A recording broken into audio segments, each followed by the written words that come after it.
Everybody, this is Michael from Phantom Motorsports in Grand Rapids, Michigan. Today we're going to talk about the legendary Mercedes R129 SL55. And I know a lot of people have had this question, do they really exist? And the answer is yes, they do. There were very few made, not too many of them you'll ever see around truly. And I happens to have one of them. Now this one is definitely modified to a very high extent. I did made it supercharged, and so far probably over three-figure money wise into it. This is definitely one of my first massive modification and tuning besides my other cars that you've seen in my videos. So we're gonna go over this car a little bit and tell you guys a little bit about it. And here it is. Fenders, all made by me, like every other car I pretty much own. And yes, they're not fiberglass, they're the original fenders, and they're made out of metal completely. Stripes are painted on the car, they're not no stickers.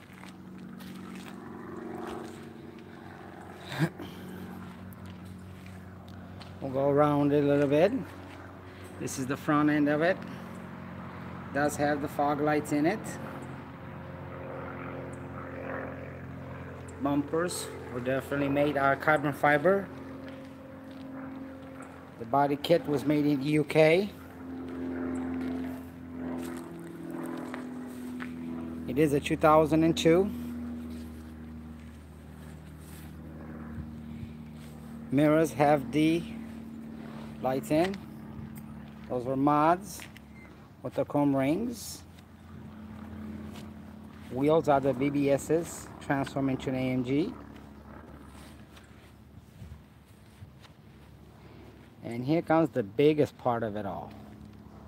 Yes, he does have dual exhaust, and they're not no fake. Okay, it took me a while to make them. I will show them to you right underneath the car, that they're not no fakes. The pipe on the other side. It is quite a bit of work to get them done. Not easy, but it can be done if you put your mind to it. Everything on this car is done within taste. Now, we'll talk about a little bit of the interior. It does have a $10,000 system that I built into it. The stereo system fits in here just like it belonged from the factory. There is the subwoofer, side speakers. Box is made out of fiberglass, completely fiberglass and wood, I should say. The whole interior has been completely done.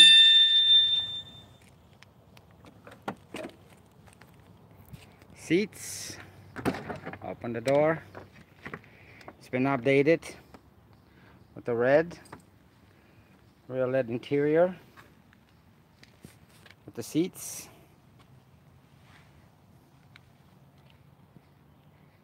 Whole thing.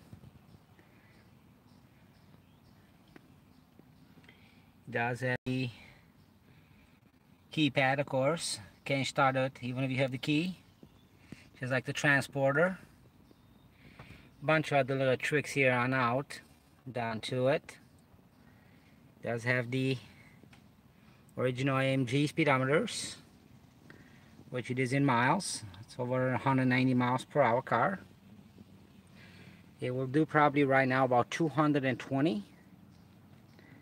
It does have the supercharger gauge right there. It's pushing at about 8 pounds of boost to 9 pounds of boost on this car, since it has such a high compression ratio. There is the amplifier in the back, which is mounted into the back of the same box with the speakers. You could definitely hear this system for over a mile. It is ported, 2 ports on each side. It is a PPI Precision Power Amplifier 5 channel, which does the job for it. The steering wheel was made in Germany, ordered. It's not original, but it's flat on top and the bottom. It actually handles very, very well. Very nice. Touchscreen Pioneer. Even down to the custom carpets made for it. Let's see the motor. That's where you guys are gonna have all the fun on this car. This took a lot of money. It took me about 6 years. It's always a project that never gets done. And here it is, the motor. The supercharger is an HPS supercharger, but I want further than that, which it's almost impossible on this car to buy. That's complete, you can't find. This car does have long tube exhaust headers made, which there they are. This is gonna be something you guys will probably never see again. They're long tube exhaust headers all the way halfway to the car. So they are very, very expensive to be made. Just the exhaust headers alone, they're about $7,000 to $8,000. So money adds up very, very quickly. Same thing on this side, as you can see. If you move the pipes, there's the secondary ones in there. Going over the gearbox, which was the nightmare. Completely. Every single hose, every single thing has been replaced. It is the 5.5 liter AMG motor in it. All I had to do is get the HPS supercharger, which is the second gen, which has, I believe, the MP114 or MP113 in it. Everything is done very tasteful. The boxes come off a true SL55 03, and there's the coolers, as there's a cooler for the supercharger. So you probably won't see an SL like this again to this extent. Now I have seen some XLs, R129 modified, some body kits and stuff, but I think that the people have gone a little bit overboard with them. You gotta keep it within to the tasteful department to be not over the edge, but still a daily driver. The car is pretty cool, pretty fast, and I will start it up so you guys can hear this massive exhaust system, because of course we didn't leave nothing alone. We changed everything. So here we go.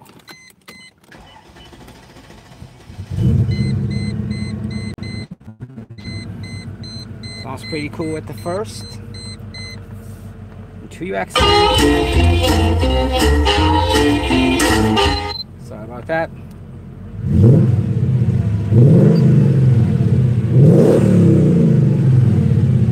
That is a nice exhaust system. Then we can go to the back. As you can see,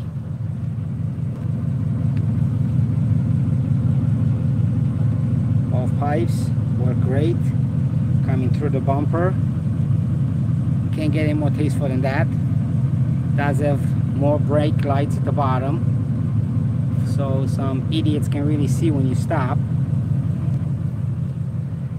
I always get tailgated by people. So that is what it sounds like. It is pretty. Forget what you heard in a Corvette. They said it couldn't be done. They were dead wrong.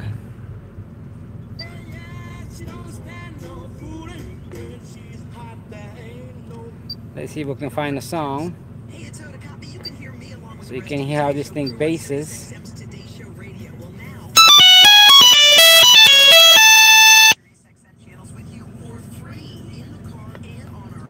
Let's see how it basses.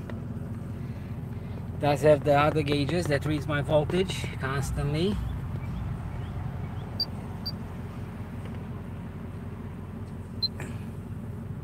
Let's see here.